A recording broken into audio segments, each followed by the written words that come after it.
We're also breaking news on a lawsuit filed by members of the Bristol-Warren Teachers Union. A judge has paved the way for school to reopen next week, denying the Teachers Union request to block in-person learning. Target 12 investigator Steph Machado was at today's court hearing and joins us now with what today's ruling means for teachers, parents, and students. Steph?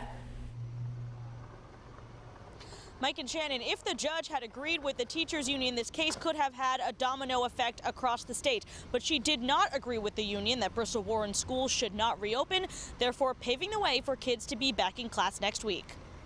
Judge Melissa Long denying an attempt by the union representing Bristol-Warren teachers to block school from reopening on Monday because of safety concerns. The court cannot ignore the fact that 73% of parents and students in the district have requested that students go to school in person, nor that an 11th-hour shift to distance learning will negatively impact students. The union filed suit based on a state law that says each year every local fire chief, local building inspector, the director of the Department of Health, and the director of the Department of Labor and Training must determine and notify local superintendents as to whether their school buildings conform to state laws and regulations.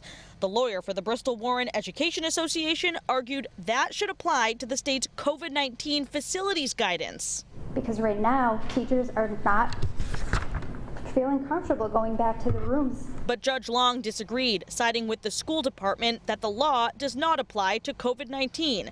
Superintendent Jonathan Bryce wrote in an affidavit that HVAC concerns detailed in a recent state walkthrough were being addressed. We've also taken a number of other steps to support the increased airflow, which is necessary for our classrooms. NEA Rhode Island Executive Director Robert Walsh says the court decision does not mean the union won't take action in the future, and he urged districts to move forward with caution. Don't be shy about this. Do not be bullied into opening. If you are not ready to open a building or a particular classroom, do not open.